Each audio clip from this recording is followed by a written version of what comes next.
Tendance première. Il est venu aujourd'hui, François Verhegen, professeur de zoologie à l'ULiège. Bonjour. Bonjour. Bonjour. Venu pour nous parler des frelons asiatiques.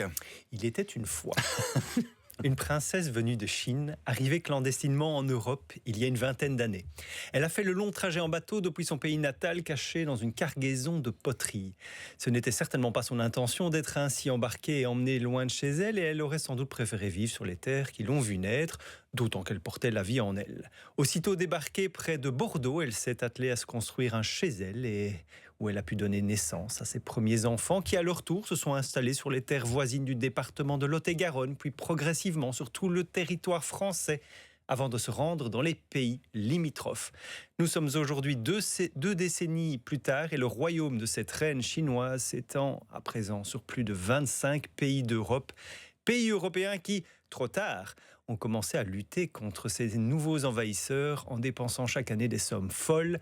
Une montagne d'argent public engloutie pour rien, comme nous allons le voir, car oui, aujourd'hui, je voudrais vous parler du frelon asiatique. L'histoire typique d'une espèce exotique envahissante, mais aussi celle d'un malentendu collectif. Le frelon asiatique, on devrait déjà tous collectivement l'appeler frelon asiatique à pattes jaunes. Car des frelons venus d'Asie, figurez-vous qu'il y en a plusieurs en Europe. Et celui qui fait la une des journaux de chaque année, depuis un moment déjà, donc il a les bouts des pattes jaunes. Son thorax, c'est la partie centrale du corps où les ailes et les pattes sont attachées, donc lui, il est tout noir. Alors que le frelon européen, qu'on connaît bien, lui, il a un thorax brun-roux. Notre frelon asiatique à pattes jaunes, c'est pas du tout un frelon géant, contrairement aux croyances populaires. Il mesure 2 à 3 cm, ce qui est plus petit que le frelon européen, qui en fait 4 et que l'on a l'habitude de côtoyer depuis petit. Oui. Si vous avez bien écouté ma petite histoire introductive, vous aurez compris que la population de frelons asiatiques que nous avons en Europe, elle provient d'une seule reine fécondée et arrivée en France en 2005. Normalement, pour n'importe quelle espèce exotique, ça devrait signifier l'extinction, car il y a trop peu de diversité génétique, trop de consanguinité. Sauf que notre frelon, lui, il a passé ce goulot d'étranglement haut la main. Il s'est multiplié, propagé à une vitesse de 80 km par an, en envahissant l'Espagne en 2010, l'Italie et la Belgique en 2012. Aujourd'hui, on le retrouve jusqu'en Irlande. Son succès tient à plusieurs ingrédients. D'abord, des colonies qui sont énormes, 6000 frelons en moyenne. Ça représente beaucoup de main-d'œuvre disponible pour la reine de cette colonie. Ensuite, il mange de tout, surtout si ça vole et que ça a 6 pattes. Et puis en Europe, il occupe une niche relativement vide. Son seul concurrent, c'est le frelon européen, mais lui, il fait des colonies plus petites et il arrive plus tard en saison. La reine frelon asiatique fonde seule sa colonie au printemps. Elle se cherche une cabane de jardin, un avant-toit, un nichoir à oiseaux, parfois même votre boîte aux lettres. Et là, elle construit un premier nid qu'on appelle le nid primaire. Retenez bien ça, ça va nous aider plus tard. Pendant plus d'1 mois, elle le construit seule et puis elle s'occupe de ses petits.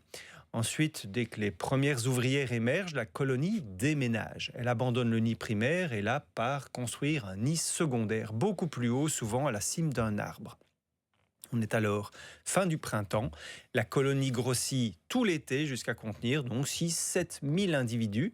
Et à la fin de la saison, la colonie produit des centaines de futures reines fondatrices qui s'accouplent et partent hiverner. Tout le reste meurt avec le froid. Le frelon asiatique fait surtout parler de lui pour les désagréments qu'il cause aux abeilles.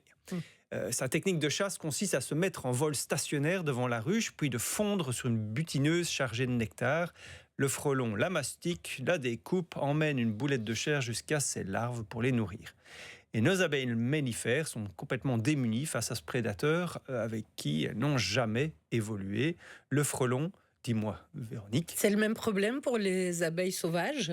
Alors effectivement, j'allais y arriver. Les abeilles sauvages sont bien sûr aussi victimes des attaques du frelon, et souvent on en parle beaucoup moins. Et donc, pas d'évolution entre le frelon et les abeilles domestiques, donc elles ne savent pas quoi faire, elles sont terrorisées et elles n'osent plus sortir de la ruche. Dès lors, la colonie, elle ne ramasse plus assez de nectar pour passer l'hiver et elle finit par s'effondrer. Mais aussi dramatique que soit la situation pour les apiculteurs, si on se concentre uniquement sur le problème des abeilles mellifères, je pense qu'on passe à côté de l'essentiel. Des chercheurs parisiens ont démontré que les abeilles domestiques ne représentent qu'un tiers des proies des frelons. Les 2 autres tiers sont des pollinisateurs sauvages, des bourdons, des abeilles, des cirfes, des groupes qui sont déjà en déclin partout en Europe sous l'effet des pesticides, de l'urbanisation et du changement climatique. Une seule colonie de frelons consomme 11 kilos d'insectes, 11 kilos par nid et par an. Le frelon, c'est donc une pression supplémentaire sur une biodiversité déjà fragilisée. Et c'est là qu'on arrive, je pense, au grand malentendu collectif dont j'avais envie de parler. Partout en Belgique, mais plus largement en Europe et surtout dans ma commune, on distribue gratuitement des milliers de pièges au printemps pour capturer les frelons. Dans le meilleur des cas, ceux qui distribuent les pièges expliquent clairement qu'il faut les utiliser au tout début du printemps, puis après il faut arrêter. Car au début du printemps, on capture, vous vous rappelez, les jeunes reines qui se cherchent un endroit pour faire leur nid primaire. En capturant une jeune reine, eh bien, il y a un nid qui n'est pas construit et ce sont donc des milliers de pollinisateurs qui sont sauvés. Mais les spécialistes sont nombreux à rejeter l'usage global en fait, de ces pièges pour plusieurs raisons.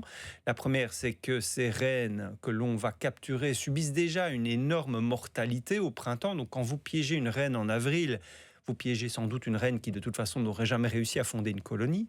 Ensuite, piéger les reines de frelons asiatiques, c'est, ouvrez les guillemets, une goutte d'eau dans l'océan de l'invasion, selon les termes de la chercheuse française Karine Monceau de l'INRAE. Pour une attrapée, des milliers d'autres ne le seront jamais. Les spécialistes rappellent aussi que bien souvent le public continue d'utiliser ces pièges durant l'été, bien après la période à laquelle les reines ne quittent plus leur colonie. Donc là, on ne piège plus des reines, on piège des ouvrières, qui sont souvent de toute manière des milliers par nid. Et il y a parfois plusieurs nids dans une commune, évidemment. Donc, et puis il y a une dernière raison de considérer ces pièges comme une mauvaise idée, et c'est la plus gênante pour moi, c'est que ces pièges sont pas sélectifs. Malgré, c'est vrai, d'énormes avancées dans leur design, dans la manière dont on les conçoit, eh bien, une étude menée l'année passée a montré que les frelons asiatiques ne représentent même pas 1% des captures de ces pièges. Le reste, ce sont des mouches, des cirfes, des papillons, les abeilles domestiques, tous ces espèces, ces groupes que l'on cherche précisément à protéger. Mais on continue de promouvoir ces pièges, car il faut bien comprendre, je pense, la pression sociale et politique qui s'exerce sur nos élus. Les apiculteurs souffrent réellement et ils demandent qu'on agisse. Ne rien faire politiquement, c'est donc intenable. Et le piégeage a un énorme avantage. Il est visible. Une séance de distribution gratuite de pièges, ça se filme, ça se photographie, ça se partage sur les réseaux, ça montre que l'on agit. Puis beaucoup de citoyens veulent faire quelque chose, alors distribuer des pièges, c'est une façon de mobiliser la population, de la rassurer, même si l'efficacité réelle est infime. C'est ce que les chercheurs appellent parfois une politique de visibilité plutôt que d'efficacité. Que faut-il faire ? Oui. Alors, c'est ça la question. J'ai plus le temps, mais les apiculteurs, eux, savent qu'ils doivent se tourner vers des méthodes de protection de leurs ruches avec des harpes électriques ou des cages d'envol. Le public, lui, doit privilégier la destruction des nids primaires au printemps, les repérer rapidement et faire alors appel à des professionnels pour les retirer, ne pas le faire soi-même, c'est trop dangereux.